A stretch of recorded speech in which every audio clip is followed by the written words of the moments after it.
Was really feeling it. Kansas City, Missouri.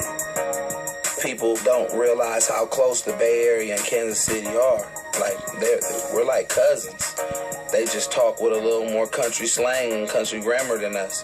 Hip-hop at that time, especially Bay Area music and Kansas City music, was needing a guy like Mac Dre because he made the party fun again. Like Vallejo, KC had its own star rapper with a rap sheet, Anthony Fat Tone Watkins. All the young boys, the 17s, the 22s, the 23s, were playing Fat Tone. And all the 17s, the 22s, the 23s are the ones that ride around the city. So you would always hear Tone's music. Yeah, he was taking over the city. He might have robbed somebody or something. I didn't know what was true or not true.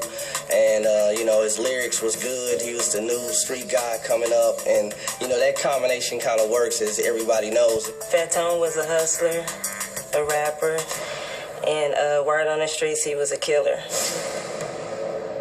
In 2001, Fat Tone was arrested for the murder of a pregnant woman, but charges were dropped.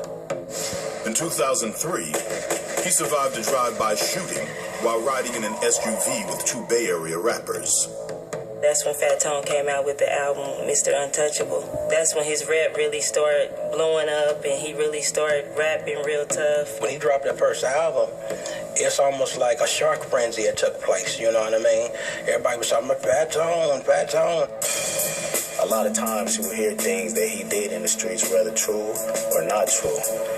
But all the time, it helped those CDs sell. In 2004, Mac Dre booked a show in Kansas City headlining a bill that also featured Fat Tone. It would be his last performance. I haven't ran into a person that didn't love Mac Dre and his music, but evidently somebody didn't like him. 5 hours after Dre got shot, pretty much people were accusing Fat Tone. It's probably at the top of the list. American Gangster continues. It's big out here, man. You see, I got my Vans on.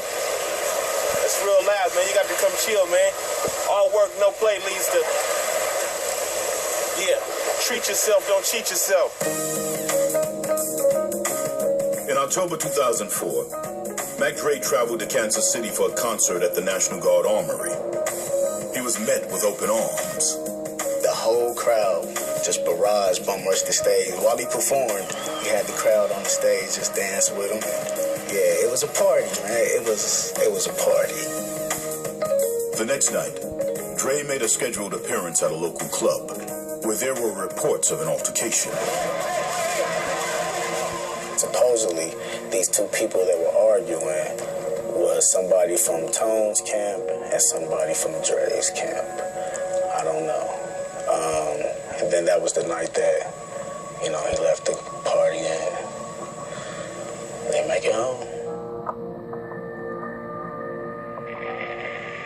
He was in a vehicle that had been provided for him to travel around in. Another vehicle came alongside, shot into that vehicle. That vehicle went off the road, and he was struck by gunfire before it went off the road. I was laying in the bed and my phone rang. And I noticed that it was Kilo. And he was like, man, they killed the Cuddy in Kansas City last night. And it was like my whole world just stopped. It was crazy. Like my grandmother called me and she's like, they killed Mac Dre. That call was cold. That call was cold. We always been a crew. You know what I mean? And one time something happened to a dude in our crew is when he by himself. We was all friends, all of us. And then after Mac Dre passed away, everybody wasn't cool no more.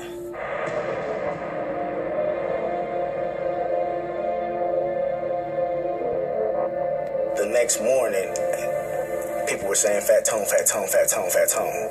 Wherever they said his name, he liked that. So No, he never dispelled the rumors. We told him there was a possibility that they were going to try to take retaliation against him. And he said he was going to be careful and watch his back. With, the enemies that he had, a lot of them, weren't the kind of people that would stand up to Fat Tone. So, they were saying it along with sending emails to the West Coast saying Fat Tone did it. So, basically, we can get him back without doing it ourselves. We'll just put something on him. People talk. The streets talk. And again, sometime when the streets hold court, people should be quiet. Because rumors get people killed a lot. 6 months later, in May of 2005, Fat Tone and a friend named Cowboy were shot dead on the streets of Las Vegas. We was in shock. But at the same time, I think we felt that it was going to be something. We just didn't know what it was going to be. I feel if Fat Tone, would have came out publicly a little harder, that he didn't do it, that he didn't kill Mac Dre, maybe he would still be here today. In July 2008, a Bay Area rapper named Mac Mistah, along with Jason Mathis, were convicted of murdering Fat Tone and Cowboy and sentenced to life in prison. The murder of Mac Dre remains an open case. Police can't comment on the current investigation, but they're sure of one thing. We've got a great deal of testimony from different individuals that have indicated that the people who shot Mac Dre was not Fat Tone, that it was somebody else. I feel that, the devil manipulated the situation. And it's really sad. This case is sad all around because even though I can't go into the motive, it was trivial in the big scheme of things. So there's at least 2 people that have died and 2 people that are going to prison for a very long time over something very trivial.